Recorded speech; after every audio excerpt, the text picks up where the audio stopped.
I am Scott Davis, and welcome to New World Birth. By accessing this presentation, you're inviting me to share this information regarding this challenging yet very hopeful time we're currently living in.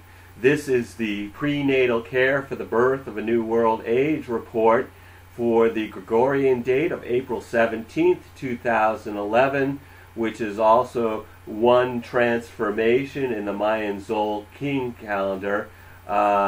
We are also currently in the second day of the Univesal ninth wave of the Mayan Tun calendar as described by the research of Carl Johann Kalaman. We entered into that cycle on April 14th, and we'll continue to experience this second day opening for consciousness until May 1st. I'm going to go into more detail about the second day later in this report. April 17th is One Transformation or Death in the Mayan Tzolkin calendar, which carries the themes of surrender, new beginnings through the release of what no longer serves us, forgiveness, and self-actualization. We have all chosen to incarnate during this time of intense transformation, so it's important to flow with the change. There may be pain associated with transformation, but I believe resistance to this process creates suffering. Okay, astrologically, Mercury has been retrograde in Aries since March 30th, which influences us to look to the past and integrate that information.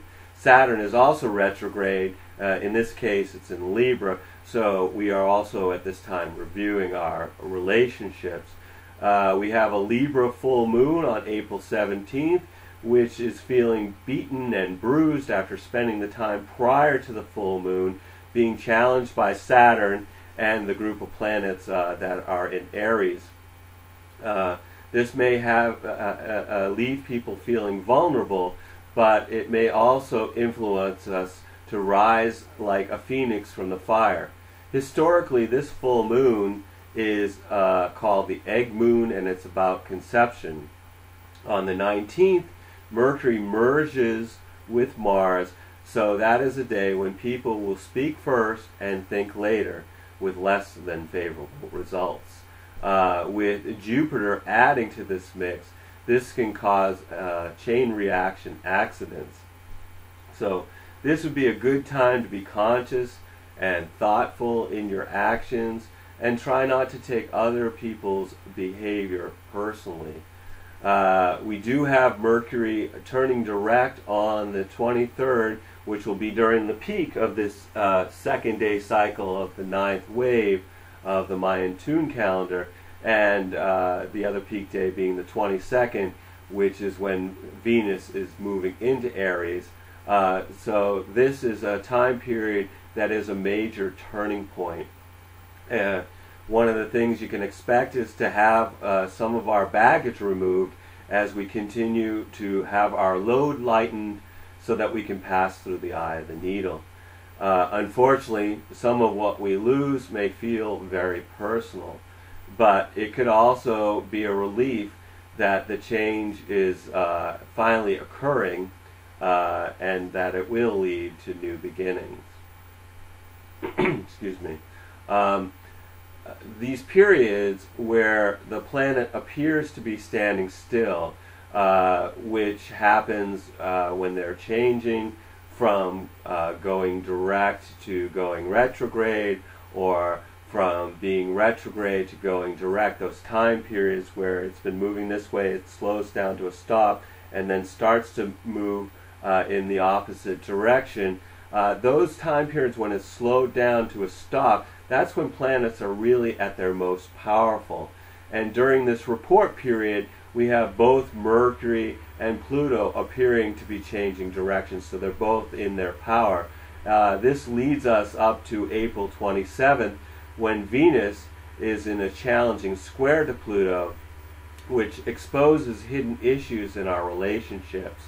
And then on the 30th, Venus is opposed to Saturn, which gives us themes of restriction and commitment in our relationship. So this can really be a challenging time for the relationships. that we're in. It could also be a time of beginning new relationships. Anyway, from a human design perspective, all this Aries energy continues to be activating the I Ching hexagram 25 innocence and the 51 hexagram, which is the arousing. These two hexagrams form the channel of shock initiation for most of April. This is explosive and unpredictable energy. The change in the transit field that we have is now Neptune has moved into the first line of the hexagram 55, which is the abundance of spirit, and is going to be in that first line of 55 until the end of July. This is a time period about the potential to find spirit through the cooperation with powers greater than ourselves. Excuse me. On April 14th, we began the second day of this universal cycle, which is the germination process.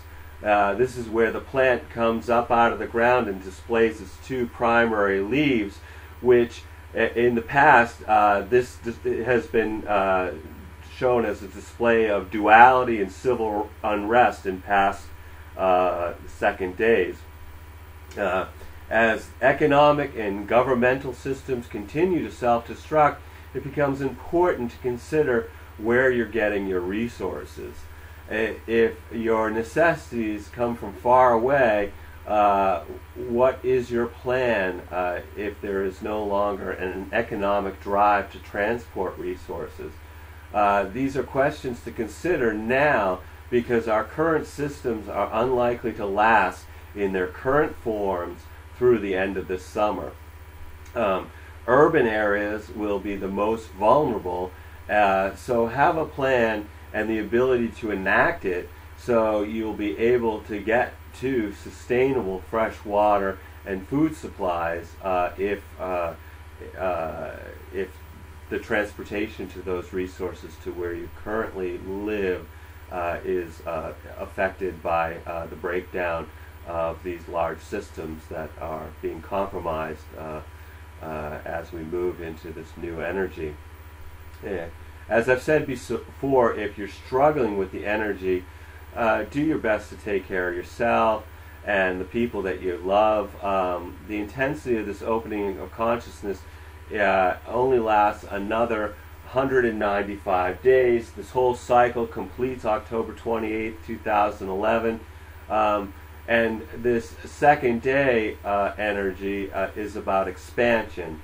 It represents 1794 to 1814 during the planetary cycle, and that period brought us the optical telegraph in 1794.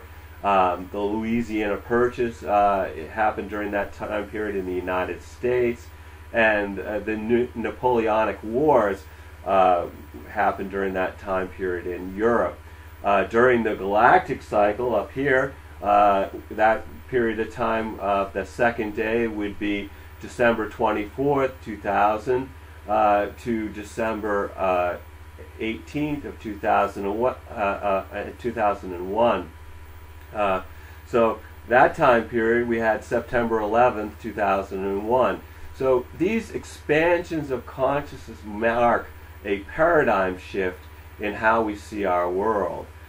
Please take this time to take care of yourself by getting enough sleep, drinking water, eating food that nurtures your body, open your heart, and have loving and compassionate interactions with the people you come in contact with. Our awareness and our attitude determine the quality of our journey during this amazing time we're living in.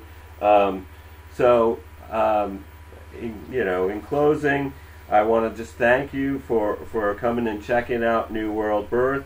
The next segment of prenatal care for the birth of a new world age will be on April 30th for One Storm, which will also, that report will also include the information on the beginning of the second night of the Mayan Tun calendar.